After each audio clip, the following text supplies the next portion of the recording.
messieurs, bonsoir et bienvenue dans ce journal en version française sur TV+ Madagascar. Nous sommes ensemble pour une quinzaine de minutes d'information. Alors je vous invite à suivre notre édition jusqu'à son terme. Mais avant cela, je vous propose de suivre nos titres. La facilité d'assistance technique pour la refondation OFAT a été officiellement lancée le 20 juillet 2026 au palais d'Adadiavlou sous le haut patronage du président de la refondation de Madagascar, le colonel Randjenerina Michael.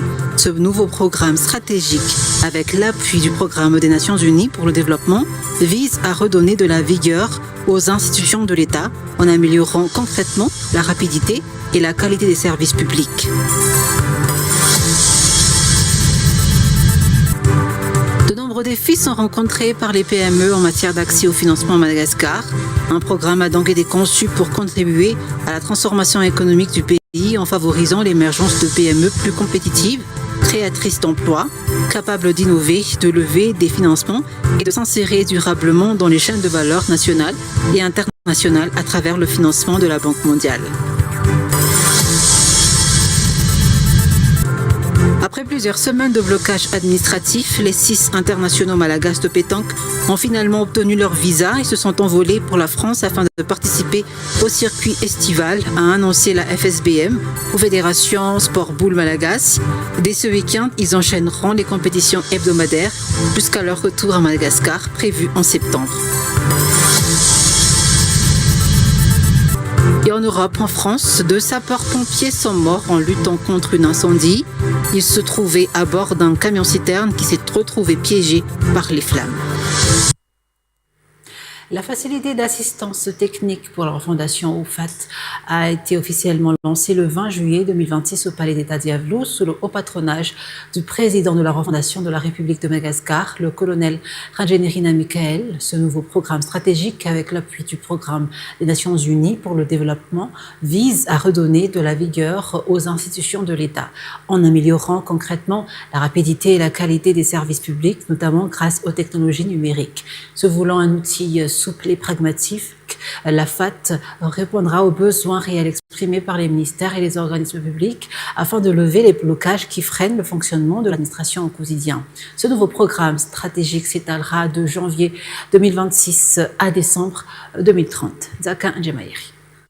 Initié à la demande de la présidence de la refondation de la République et mise en place avec l'appui du programme des Nations Unies pour le développement, ce nouveau programme stratégique s'étalera de janvier 2026 à décembre 2030. Il vise à redonner de la vigueur aux institutions de l'État en améliorant concrètement la rapidité et la qualité des services publics, notamment grâce aux technologies numériques.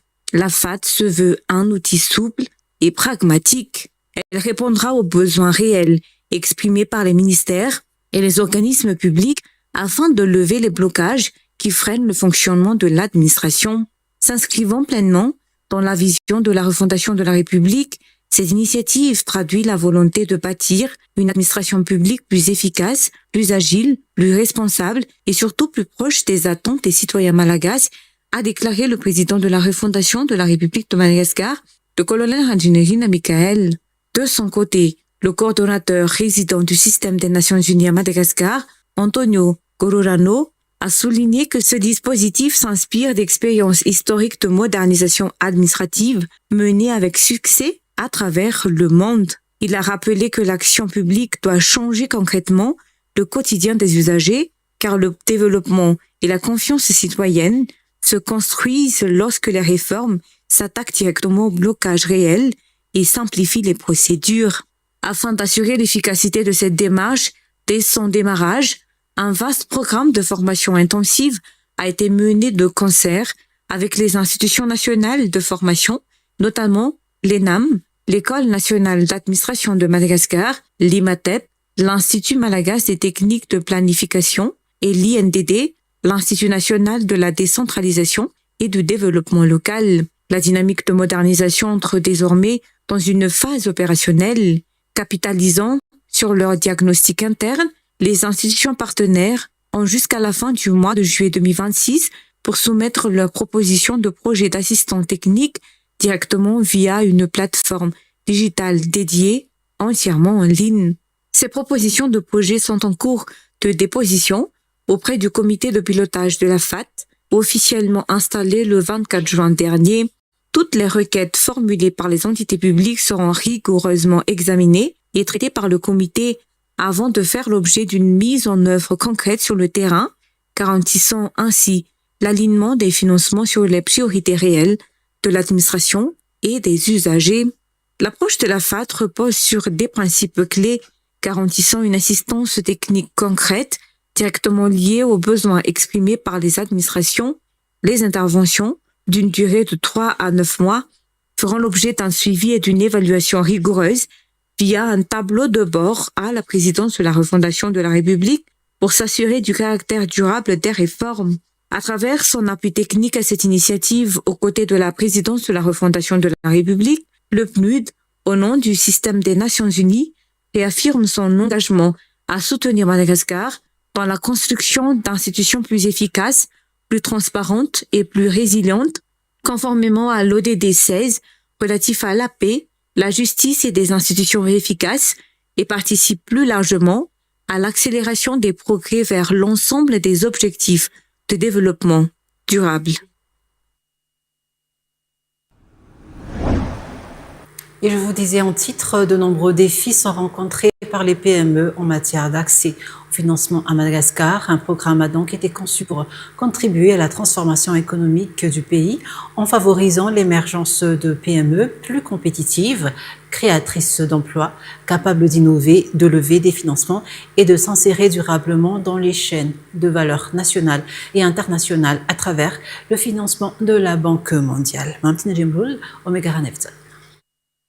À Madagascar, les difficultés d'accès au financement constituent l'un des principaux freins au développement et à la formalisation des petites et moyennes entreprises. Faute de capitaux et d'un accompagnement adapté, de nombreuses entreprises peinent à investir, à structurer leur croissance et à intégrer les circuits économiques formels. Pour répondre à ces défis, le gouvernement malagasy, à travers le projet de transformation économique pour une croissance inclusive PIC 3, financé par le groupe de la Banque mondiale, lance Accéléreo, un programme d'accélération destiné aux PME en croissance des secteurs de l'agribusiness et du digital.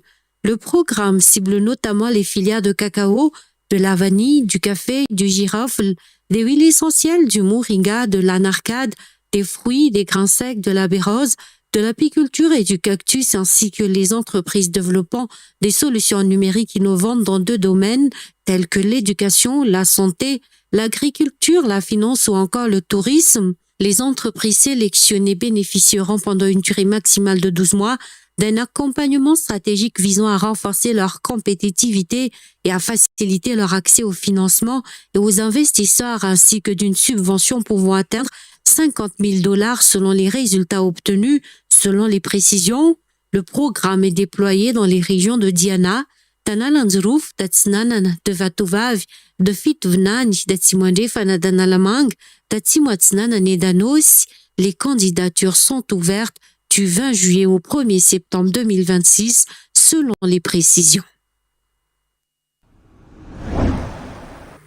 Le taux de chômage chez les jeunes reste encore élevé à Madagascar. Selon les dernières statistiques, 42% des jeunes de 18 à 35 ans sont sans emploi et à la recherche d'un emploi. Une réalité qui impacte négativement le développement de l'économie et la situation sécuritaire dans le pays.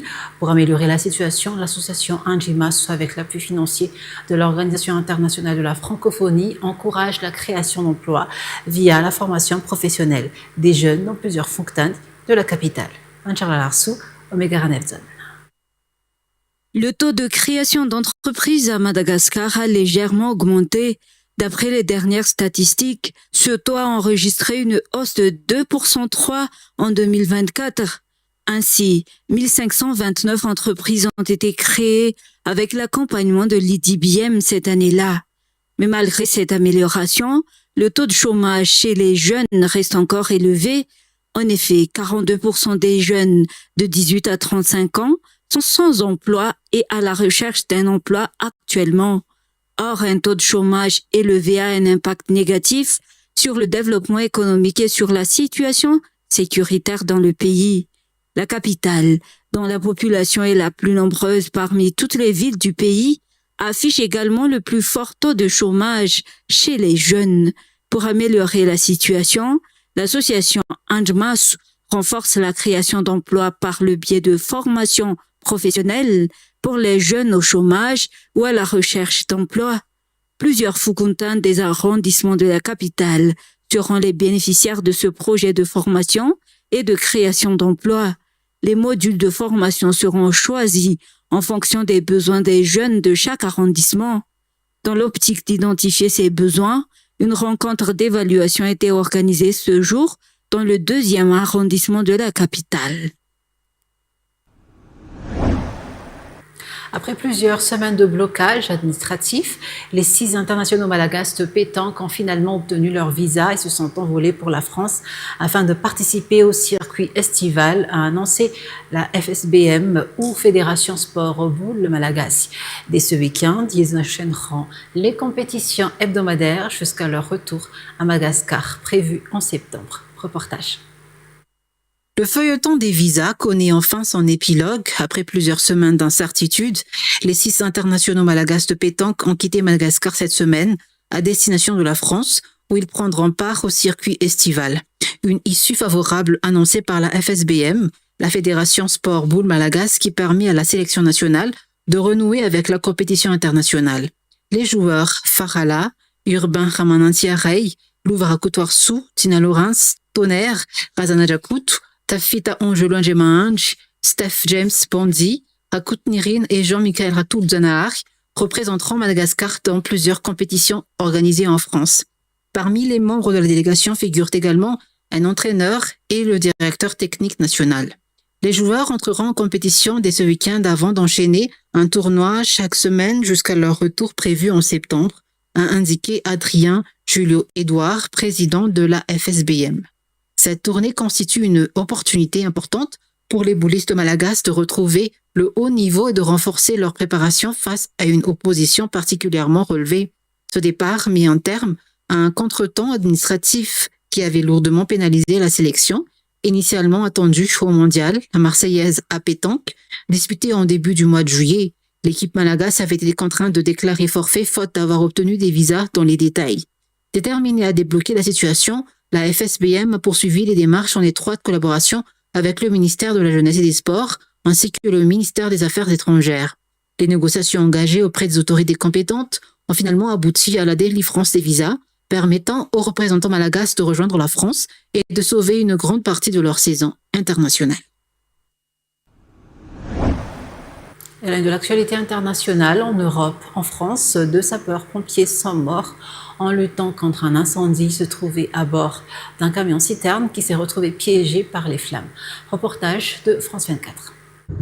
Un immense brasier, juste à côté de l'aéroport de Bordeaux-Mérignac. Le feu s'est déclaré en début d'après-midi.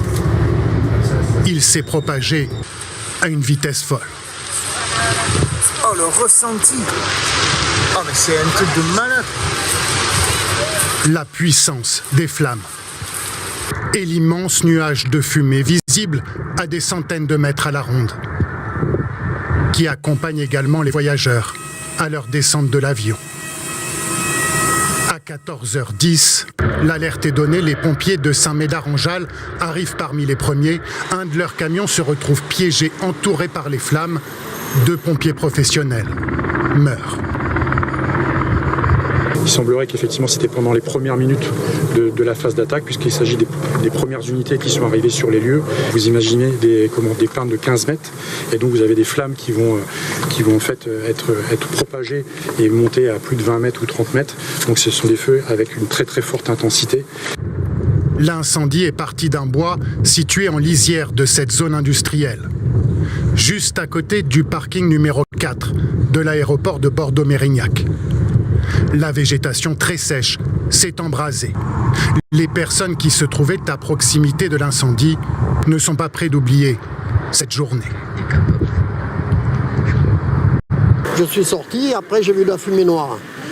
J'ai fait 30 ans pompier, alors je me suis dit, il y a un camion qui brûle. Donc je suis allé voir, et puis j'ai vu que c'était le bois. Là, il y a énormément de fumée, oui. On n'a jamais eu... Ah oui, ça fume bien noir, là. On a vu les avions et tout, là, ouais, c'est vraiment... C'est angoissant. Ouais, ça... Pour le maire de Mérignac, c'est toute une commune qui se retrouve endeuillée. C'est avec ce reportage que nous fermons le rideau de cette version française. Merci à vous de l'avoir suivi. Très bonne suite au programme sur TV+ Madagascar. Au revoir.